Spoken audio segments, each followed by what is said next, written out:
Les habla William Martínez Pomares y estamos en otra entrega de nuestras discusiones sobre el estado financiero de Costa Rica para que analicemos y tomamos decisiones informadas. El día de hoy vamos a hablar sobre la estructura de gastos que tiene el gobierno.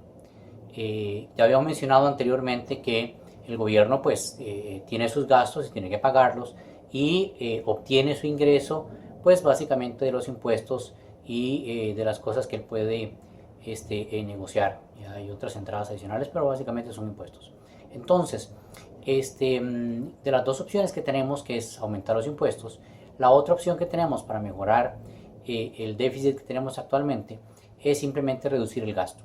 Pero para eso necesitamos entender cómo se genera ese gasto, cómo se distribuye todo lo que el gobierno paga. Y para eso necesitamos unos cuantos números. Voy a tomar como referencia los datos que salieron publicados para el boletín de junio. Eso es la mitad del año pasado. Íbamos más o menos como por la mitad del año cuando salieron estos datos, así que estos gráficos que vamos a ver seguidamente pues están basados en estos números. En general, el primer gráfico que vamos a ver, esto está sacado del boletín de Hacienda de julio del 2017. Lo pueden encontrar en la web. Voy a ponerlo el enlace en la parte de abajo de los comentarios de este video. Muy bien, el primer gráfico que vamos a ver, que están viendo en este momento, es un gráfico que me presenta el crecimiento. Aquí podemos ver cómo los diferentes rubros que componen el gasto van creciendo. Vemos tres columnas. Básicamente estamos hablando de la parte de remuneraciones, la parte de transferencias y la parte de intereses. Aquí la parte importante que tenemos que analizar en el gráfico es que, como ustedes ven, las tres columnas van creciendo y tenemos una buena parte de los ingresos, de los gastos que estamos tomando en intereses. Ese pago es un pago por las deudas que tenemos. Vean que la parte de intereses es bastante gruesa, bastante alta, y en un futuro vamos a hablar sobre ese costo que tenemos adicional. A junio del año pasado teníamos acumulado ya 3 billones. 3 billones, que serían 3 millones de colones. Y eso representa más o menos un 10% de incremento al año anterior. ¿Cómo manejamos ese crecimiento? Bueno, vamos a ver este otro gráfico, que es el gráfico de la distribución de estructura de gastos. Que están viendo en este momento es un comparativo de diferentes años. Veamos este último. Dice el salario 2017 se lleva más o menos un 35% del gasto. O sea, un poquito más de la tercera parte del gasto se está yendo en la parte de salarios. Luego tenemos también la parte de transferencias corrientes, que lo vamos a detallarla más adelante, que llega a casi un 39%. Tenemos también un 16% de interés. Y hay esta franjita pequeña que dice 2.6, que son bienes y servicios. Esa franjita es básicamente la franja que el gobierno puede maniobrar, que es las cosas que ellos compran, alquileres y cosas de estas, ¿verdad? Que serían los que el gobierno directamente, sin necesidad de la Asamblea Legislativa, podría manejar. Ven que es muy poquito, y manejar eso pues obviamente no nos va a mejorar absolutamente en nada. Así que es mínimo lo que se puede hacer ahí. Tenemos que ver cuáles son las cosas que más están comiendo el gasto, que en este caso serían los salarios, y las transferencias corrientes y los intereses. Entonces, bien, teniendo ese panorama, de hecho, no sé si notaron en el gráfico, hay una pequeña disminución en la parte de remuneraciones. Ha estado yendo hacia la baja, pero eso no significa que el monto que se está bajando en remuneraciones, en general, que el monto se esté bajando en remuneraciones, no es que estemos pagando menos en salarios. Lo que está ocurriendo es que está creciendo la transferencia. Entonces, obviamente, en términos porcentuales, la transferencia está siendo más grande y entonces el gasto está siendo más pequeño. Pero en términos generales, nominales, pues obviamente el gasto está creciendo bastante. Porque la remuneración crece y también crece, mucho más la parte de transferencias. Entonces, analicemos cada una de estas dos partes, la parte de remuneraciones y la parte de transferencias. Veamos cómo está partida esta parte de remuneraciones.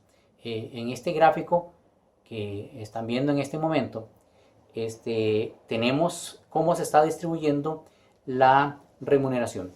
Tenemos ahí, por ejemplo, vean ese trozo gigantesco de casi un 59%, eso es el gasto en el MEP. Vean la cantidad de dinero que nosotros gastamos en remuneraciones de educadores y de la parte de educación. Ese es un monto gigantesco. Y ojo que este es el monto del MEP. No estamos tomando en cuenta el monto de, ¿cómo se llama? Las universidades. Este monto es solo remuneración. Entonces ahí, en ese ministerio, digamos que más gasta en remuneraciones. Luego, comparado, veamos otros. Por ejemplo, el Poder Judicial tiene apenas un 15%, Seguridad Pública un 7%, Justicia un 4% y Salud un 3%. Comparen un 3% de remuneraciones en salud con el 59% de remuneraciones por parte del MEP. Noten ustedes que esta parte que estamos hablando de salud, pues obviamente es el Ministerio de Salud. Es diferente hablar de caja, ¿verdad? La caja es una cosa y el Ministerio de Salud es otra. Sería un 3% en la parte del Ministerio de Salud que estamos gastando ahí. Y en la parte de Poder Judicial y Seguridad Pública, pues obviamente estamos gastando un 15, un 7 y un 4.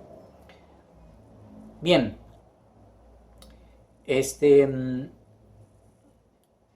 Ok. Ahora tenemos ya esta parte de remuneraciones. Vemos que hay un gasto importante en la parte de educación que no digamos que es malo. Eso significa que estamos aportando mucho y que el gobierno está dando un fuerte impulso a la parte de educación, que es como debiera ser. Lo que tenemos ahí es que revisar un poco la parte de la eficiencia, porque obviamente necesitamos mejorar, capacitar, de forma tal de que o cambiar el esquema de educación, que eso podemos verlo más adelante en otra ocasión, para mejorar los resultados que estamos teniendo a nivel internacional, justamente cuando comparamos los estudiantes con los estudiantes de afuera, o con los criterios que se tienen afuera para evaluar la educación. Tenemos que revisarlo bastante bien.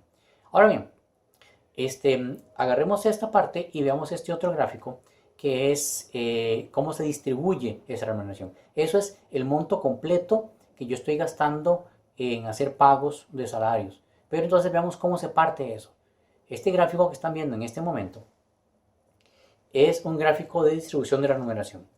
Ojo, un 38% se está yendo en el salario base. Eso es lo que se gana la gente como base. Luego hay un 17% que el gobierno tiene que pagar en cargas sociales, que ya conocemos, ¿verdad? Seguro y todo ese montón de cosas. Y luego, ojo, tenemos un 45%, todo el resto, todos esos trocitos adicionales que ustedes ven ahí, son pluses salariales, son adiciones al salario base. Entonces, noten que tenemos un 38% de la base y los pluses son un 45%, o sea, estamos pagando más en pluses que en la base. La base se varía supuestamente 2 veces al año, tomando en cuenta la inflación. O sea, si la inflación es mucha, pues obviamente subimos los salarios de acorde para que la gente no pierda poder adquisitivo. Pero si la inflación es baja, entonces el ajuste salarial no debiera ser tan alto. Sin embargo, los ajustes que se han venido dando han sido bastante más altos que la inflación. Bueno, ahí existen unas cuantas fórmulas que se aplican, pero en general, cuando se afecta a la base, tiene que estar un poco relacionado a la parte de la inflación, porque la idea es hacer un ajuste para que la persona no pierda su poder adquisitivo. Pero noten ustedes que muchos de los pluses salariales están dados haciendo referencia a la base. Así que si la base crece, el plus también crece. Hay algunos pluses que están valorados por tiempo, como por ejemplo las anualidades. Esas anualidades crecen cada año. Entonces los pluses van a seguir creciendo y creciendo. Y tenemos obviamente ahí un problema, porque las remuneraciones van a seguir creciendo y van a seguir engordando ¿cómo se llama? La estructura de gastos. Entonces, eso para que lo tengan ahí. Más adelante, en otro video, vamos a hablar sobre qué soluciones o qué cosas se pueden hacer con la parte de salarios. Lo que todo el mundo teme es que vayan a decir no vamos a cortar salarios. ¿Y cómo se va a recortar salarios? Se recortan los salarios base. Si se recortan los salarios base, se recortan menos pluses. Pero obviamente la gente que tiene ya una base para poder adquirir sus cosas, pues va a tener menos dinero y no va a poder adquirir lo que se ocupa adquirir, y al no adquirir se detiene la economía, como habíamos hablado anteriormente. Entonces, los salarios es muy difícil, muy delicado tocarlos. Además, que están todos los derechos adquiridos.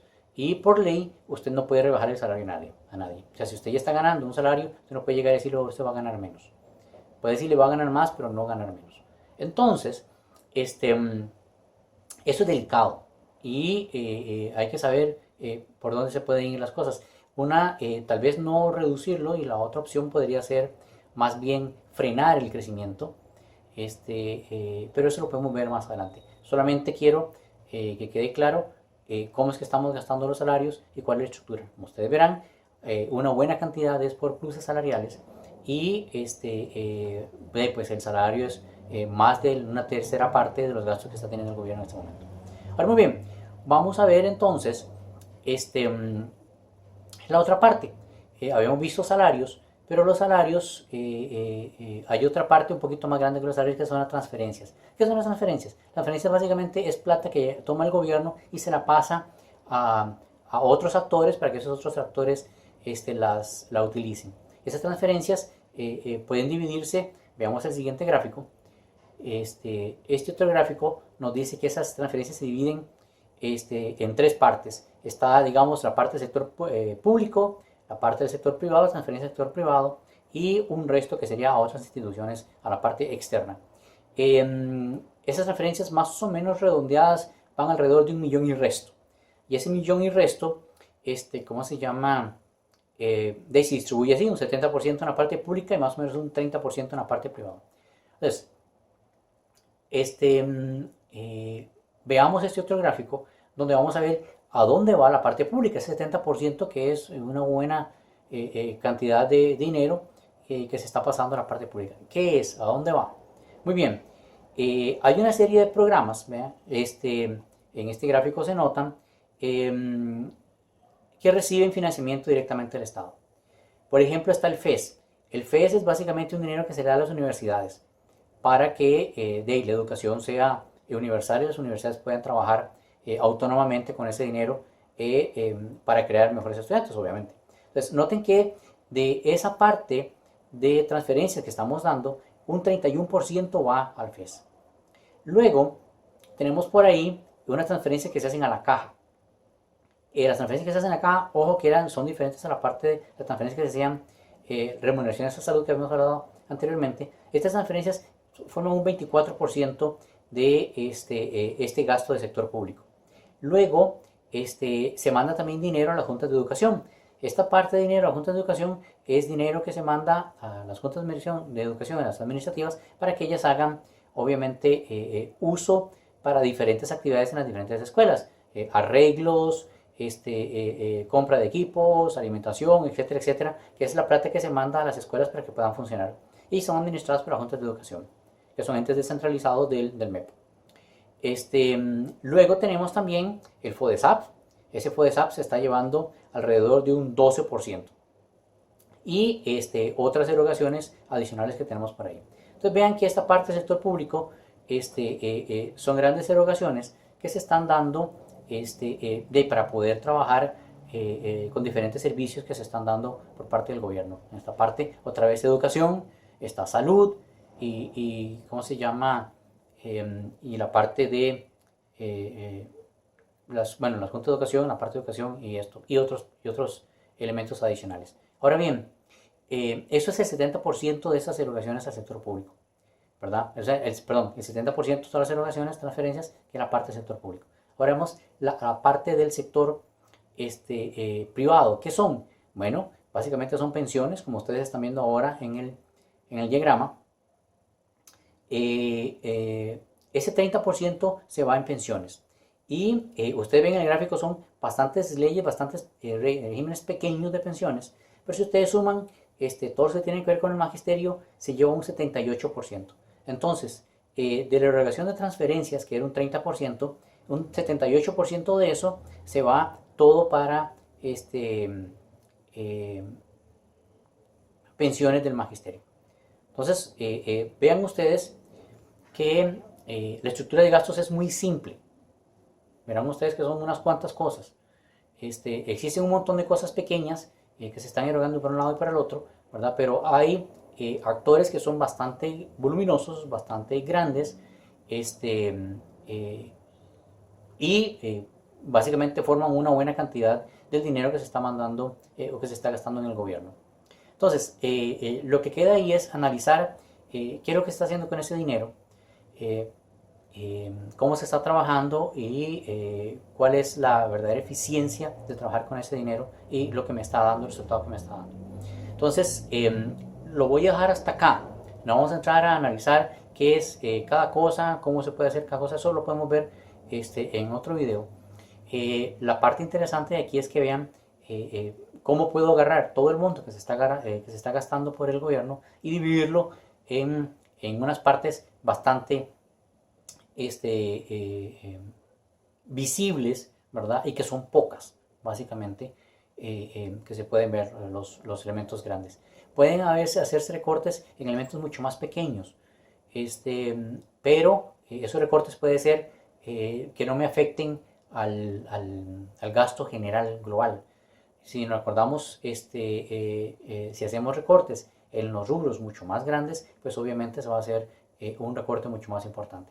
Entonces, tomemos eso en cuenta y les agradezco por haber visto hasta ahora estas cápsulas que estamos trabajando, estos videos explicativos y con gusto seguiremos trabajando y seguiremos trayéndoles más información. El siguiente video que vamos a trabajar justamente va a hablar sobre la problemática del crecimiento del déficit y las opciones que tenemos para solucionarlas. Por el momento, muchas gracias por haber prestado atención y nos vemos en la próxima. Muchas gracias.